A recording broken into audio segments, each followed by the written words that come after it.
ওইখানে আমাকে এমন ভাবে মারছে, আমার গালের মধ্যে এত জোরে জোরে মারছে, আমার গাল, আমার চোখ ফুলে গেছে। মেরে আমার এখানে যে দেখেন দাগ, খামচির দাগ টাগ, হাতে দাগ টাগ, রক্ত। আমার এটা জানানো উচিত। সো আমি কখনো এইভাবে লাইভে আসিনি, ফর দ্য ফার্স্ট টাইম আমি লাইভে আসছি। সো আমি এই মুহূর্তে আছি হচ্ছে মানিকগঞ্জ।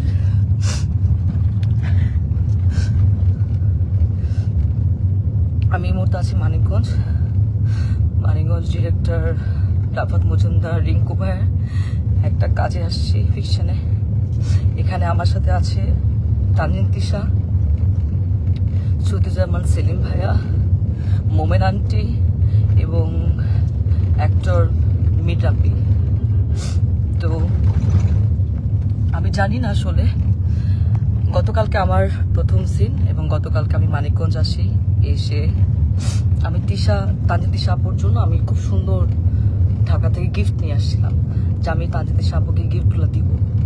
কারণ আপু এত সিনিয়র, আপু একটা ফিল্ম করতেছে, আপুকে উইশেসের জন্য আমি আপুকে আসলে গিফটটা দিই, কিন্তু আপু গিফটটা নেয় না এবং সে গিফট অ্যাকসেপ্টও করে না, এবং সেখানে সবাই ছিল, সবাই দেখছেও।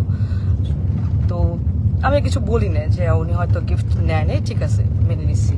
তো আমার প্রথম সিনে আমি যখন শুরু করছি, তখন সেখানে প্রথম সিনে উনি আমাকে, সিনের মধ্যে ছিল না, উনি আমাকে মেরে আমার এখানে যে দেখেন দাগ, খামচির দাগ টাগ, হাতে দাগ টাগ, রক্ত বের করে ফেলছিল কালকে প্রথম সিনে।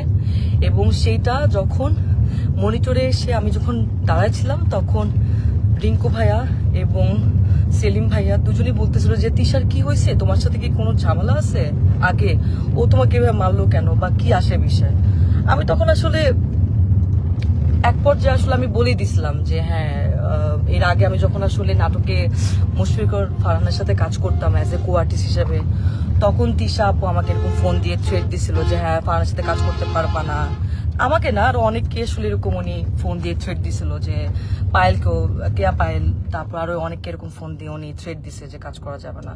তো আমি তখন বলছিলাম ওই সময়টা যে আপু কেন আমি কাজ করব না, আমি তো আর্টিস্ট, আমি তো সবার সাথেই কাজ করব, ফারহান ভাইয়ের সাথে কাজ করব, জোবান ভাইয়ের সাথে কাজ করব, সবার সাথে। ফারহান ভাইয়ের সাথে কেন কাজ করব না, কি সমস্যা কি? তখন আমি বলছি হ্যাঁ, ফারহান আমার জামাই হয়। আমি তখন কিছু বলি না, আচ্ছা ঠিক আছে, মনে হয় পার্সোনাল ওনাদের ব্যাপার হয়তো। তারপরে এরপরে গিয়ে কিন্তু আমি ফারহানকে জানাইছি ফোন দিয়ে যে ফারহান, তিশা আপু কিন্তু আমাকে ফোন দিয়ে এইসব কথাবার্তা বলছে, এইভাবে হলে তো কাজ করতে পারবো না। তো সেটাও তাও 1-2 বছর আগের কথা। যাই হোক, উনি হয়তো ওই ক্ষোভ বা এই রাগ নিয়ে আসে কিনা, আই ডোন্ট নো। আজকে আমার সব সিন শেষ, আমি লাস্ট সিন।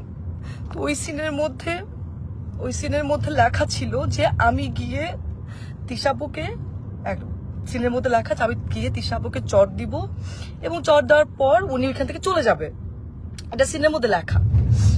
তো আমি টেকনিক্যালি, আমরা তো আর্টিস্ট, আমরা তো টেকনিক্যালি কিন্তু আসলে আর্টিস্টকে আমরা যদি কেউ কাউকে মারে বা আঘাত করে, আমরা কিন্তু খুব সফটলি টেকনিক্যালি সেটা করি।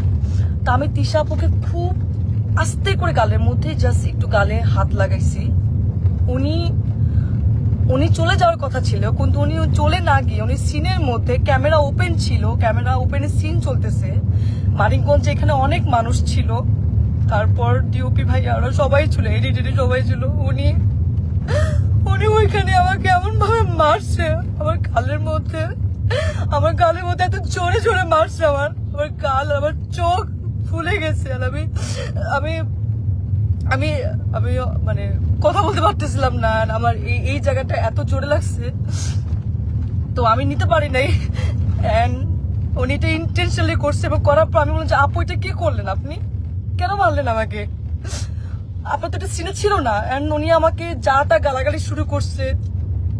উনি জানি না আসলে উনি কিছু খাইছে কিনা, কারণ উনি গতকালকেও খুব উইয়ার্ড আচরণ করছে। গতকালকে উনি এরকম 40 মিনিট 50 মিনিট এরকম বাথরুমের মধ্যে আটকা থাকতো, কি খায় না খায় আমরা জানি না, ওনার গায়ে থেকে গন্ধ আসে, এন্ড কেমন যেন পাগলের মতো অ্যাটিটিউড করতেছে। এখন উনি কি নেশা করছে কি নেশা করে না সেটাও আমি জানি না, কিন্তু কেমন যেন পাগলামির মতো আচরণ করছে, এন্ড এটা সবাই দেখতেছে।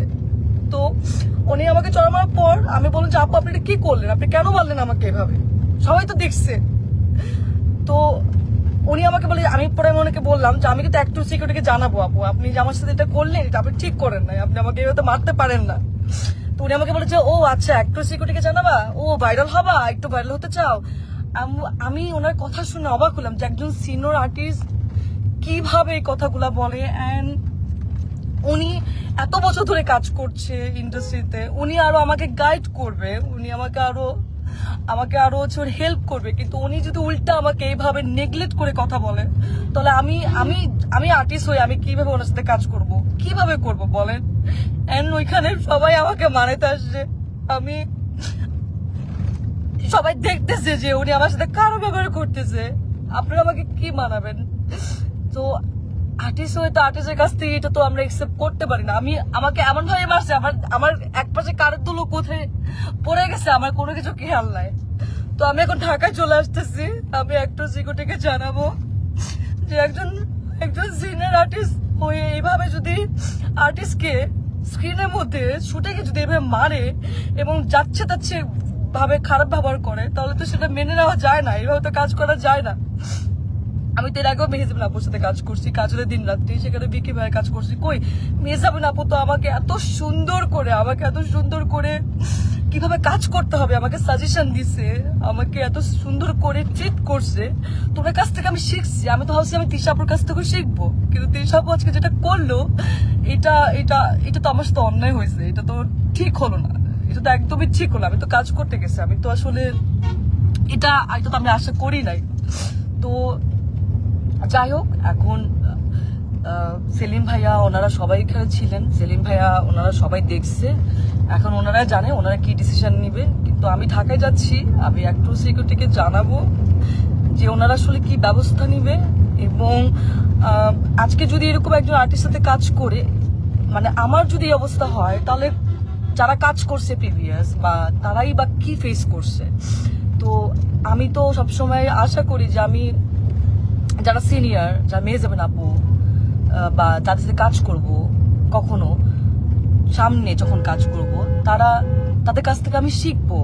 কিন্তু তানজিন তিশা আজকে উনি যেটা করলো আমার সাথে, আমি এত নাইসলি ওনাকে গিফট দেওয়ার চেষ্টা করলাম, সেটাও তো নিল না, উল্টা আমাকে মারলো শুটিং সেটে। এটা কি ঠিক করলো? আপনি তো সিনেমা করছেন না, তানজিন তিশা তো সিনেমা করছে, তো একজন সিনেমা আর্টিস্ট, তার তো মনটা অনেক বড় হওয়ার কথা ছিল, সে তো আর আমাদেরকে শিখাবে, গাইড করবে, কিন্তু সে সবার সামনে আমাকে এভাবে মারলো।